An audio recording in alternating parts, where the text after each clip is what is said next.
Good day mga kasweldo! Hindi ba kayo nagtataka? Hindi na nababanggit yung dependents sa pag-compute ng tax? Kung na-curious ka rin, tara discuss natin.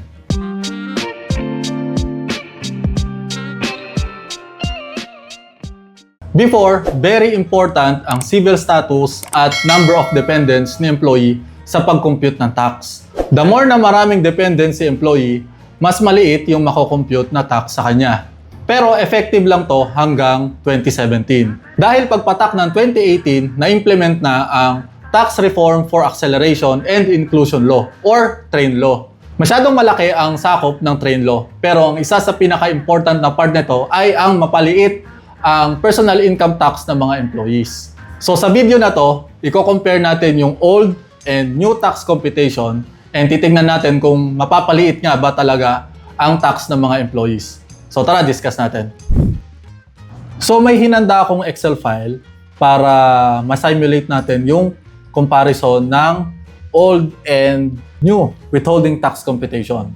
Okay, so di-discuss muna natin yung old tax computation. Okay? So una sa lahat, sa pag-compute ng old tax computation, ang isa sa pinaka-important na kailangan ma-identify ay yung tax codes. Sa pag-identify ng tax code ni employee, una, kailangan nating i-determine kung single ba si employee or married. And then next, i-identify natin kung ilan yung dependents ni employee. So for example, kung si employee ay married at wala siyang dependent, ibig sabihin wala siyang anak, M yung tax code niya. And then, kung ilan yung dependent niya, yun yung lalabas na tax code. Like for example, kung may isa siyang anak, M1 yung tax code niya. Kung merong dalawa siyang anak, M2 yung tax code niya. Hanggang M4 lang. Hindi po pwedeng lumagpas ng 4. Okay? Yan. So, na-identify na natin yung tax code ni employee. Next is, ano ba yung itsura ng withholding tax table before ng TRAIN law? Ito yung withholding tax table before ng TRAIN law. So, di-discuss natin isa-isa kung ano bang meron dito. Pag na-identify na natin yung tax code ni employee, malalaman na natin kung saang part siya ng table papasok. Yan. For example, married with 3 dependents. So, ang tax code niya ay M3. So, yung data ni employee, dito lang papasok. Yan. So, masyadong marami to. Kung titingnan natin, combination siya ng lahat ng tax codes. Kapag na-identify na natin yung specific tax code ng employee, makikita natin na meron tong 7 brackets. Yan, so from 1 to 7.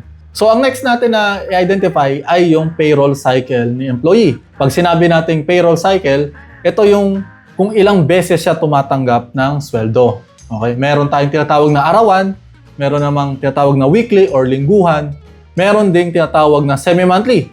Or ito yung typical talaga sa atin. Yun yung twice a month, yung quincenas katapusan. And meron din yung monthly. Ito, once a month lang sumasweldo. Doon sa sample natin, meron tayong M3, tapos meron tayong 7 brackets, and yung payroll cycle natin ay, dito tayo, semi-monthly.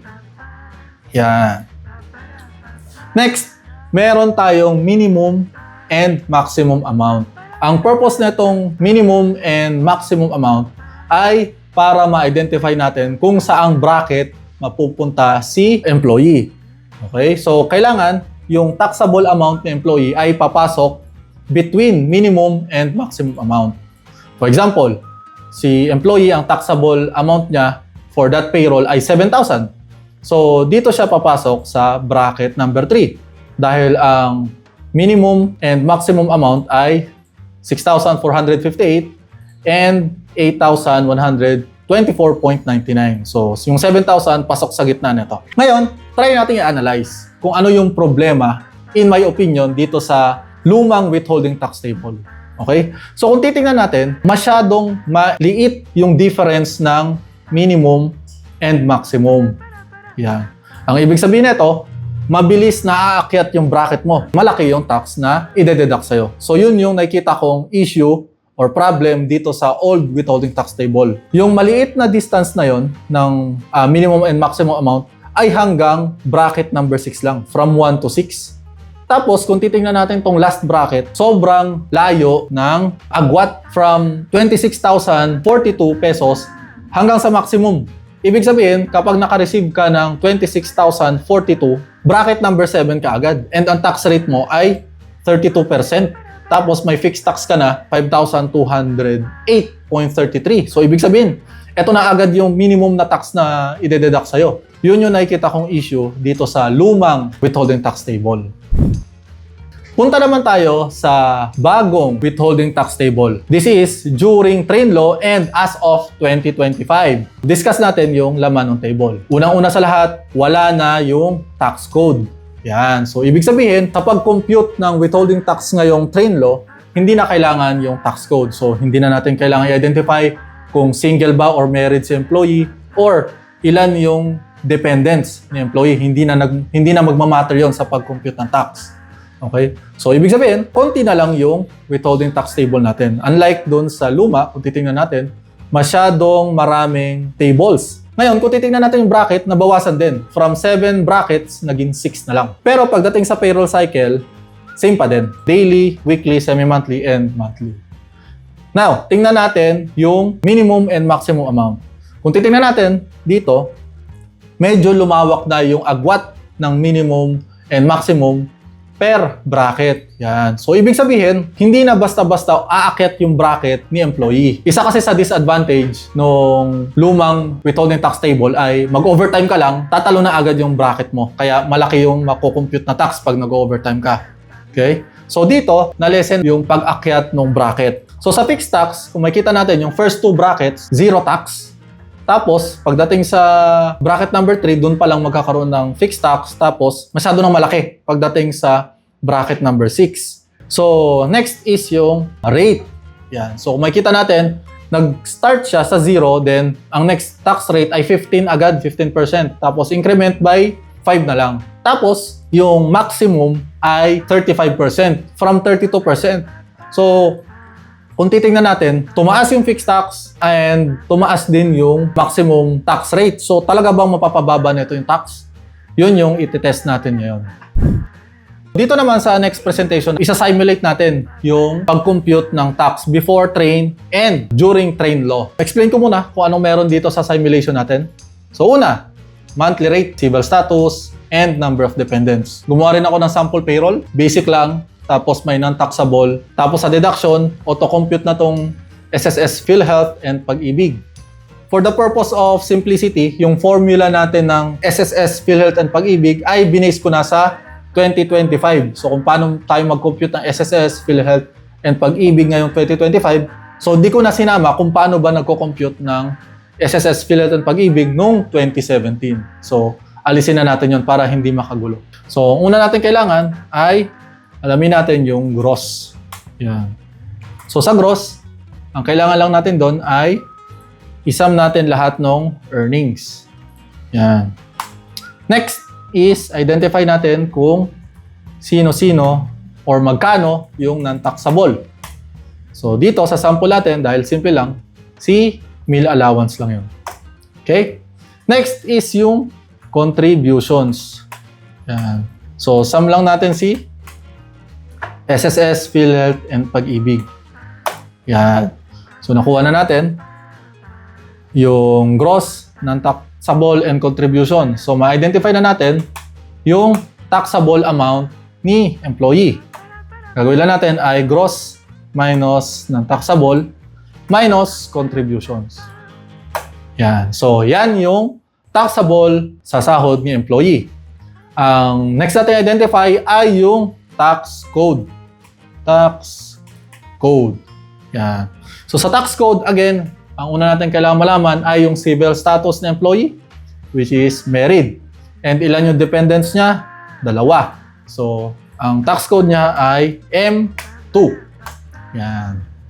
Ngayon, given na meron na tayong taxable and meron na rin tayong tax code, malalaman na natin kung saang bracket papasok si employee. So, lagay natin bracket.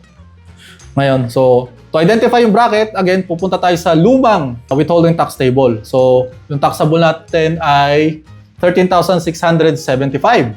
Tapos, M2 yung tax code. Ang hindi ko nasabi ay ano yung payroll cycle netong sample natin. Since na ginawa ko yung basic niya, half ng monthly rate ng employee, ito ay semi-monthly or ibig sabihin, twice a month sumisweldo si employee. Okay? So, Ang gagawin natin ngayon ay aalamin natin sa lumang withholding tax table kung saang bracket siya nag-fall. Ngayon, yung 13,675 ay magpo-fall sa bracket number 5. Yan. Kasi between siya ng 10,000 and 14,582.99. So, bracket number 5. Kukunin natin yun yung minimum amount dun sa bracket. Yan. So, copy natin to. 10,000. Copy. Paste ko na lang dito. Value. Yan. And then, yung 10,000 na minimum amount, meron na yung fixed tax na 937.5. Since na-compute na natin yung tax doon sa minimum amount, kukunin natin yun yung excess. Ibig sabihin, doon sa taxable na 30,000 plus, ima-minus na lang natin yung 10,000. So, yung 3,675 na lang yung walang tax sa atin. Okay? So, yun yung alamin natin. Okay. Next, ang kukunin natin ay yung rate. Based dun sa bracket niya, ang rate ni employee ay 25%. Last na kukunin natin ay yung tax on excess. Yan. So, ang tax on excess, kukunin na natin yung excess multiplied by rate. Sa pagkuha ng withholding tax, add lang natin yung fixed tax and yung tax on excess. Yan. So, dito, sa old computation, lumalabas na ang tax ni employee ay 1,856.25. Punta naman tayo sa new tax computation under train law. Tingnan natin kung mapapaliit nga ba nito yung income tax ni employee. Okay? So, start ulit tayo sa pagkuha ng gross. Pagkuha ng gross, add lang natin lahat ng earnings. Yan. Next is kunin natin yung non-taxable. So, same lang din nung kanina. Wala pa naman na bago dito sa part na to. Yan. Next is yung contributions. So, ganun lang ulit. Sum lang natin yung SSS, PhilHealth, and Pag-ibig. So, meron na tayong taxable. Taxable natin ay gross minus non-taxable minus contributions. Yan. So, kung makita nyo, same pa rin naman, pina-compute natin taxable from old and new. Yan. Dito na tayo magkakaroon ng difference kasi wala na tayong gagamitin na tax code. So, diretso na tayo sa bracket. Bracket. So, yung 13,675, tingin tayo ngayon sa bagong withholding tax table na semi-monthly. Yan. So, magpo-fall siya sa bracket number 2 lang. Now, same na lang to nung the rest. So, kunin ulit natin yung minimum amount. Sa minimum amount ng bracket 2 ay 10,417. Yan. So, fixed tax ng bracket number 2 ay 0. Wala tayong fixed tax. Ibig sabihin yan, yung 10,417 ay non-taxable. Ganun agad yon. So, wala na tong tax. Kunin natin yung excess. Ibawas na natin yung 10,000 plus sa 13,000 kasi nakompute na natin yung non-tax. Yan. Then, kunin natin yung rate. Yung rate ng bracket number 2 ay 15%. 15%. Yan. Okay. So, tax on excess. Excess natin ay excess multiplied by tax rate. Yan. So, ulitin lang natin. Yung withholding tax ay fixed tax plus tax on excess. Yan. So, kung makikita nyo, sobrang laki yung binaba ng tax ni employee under train law. Yan. So, from 1,856.25, 488.7 na lang yung tax ni employee. And pagdating sa net pay, yung difference ay 1,367.55. Yan. So, effective talaga yung train law para mapababa yung income tax ng employee. So, yun nga mga kasweldo. Napatunayan natin na under train law, pababa talaga yung income tax nila employees. So, alam na rin natin kung bakit hindi na kailangan yung dependents kapag nagko-compute tayo ng tax. Kasi hindi na talaga siya kailangan under train law. Dependents kapag nagko-compute tayo ng tax kasi hindi na talaga siya kailangan under train law. And pa-subscribe na rin para marami pa kayong matutunan with regards to Philippine payroll related topics. Yun lang. Salamat!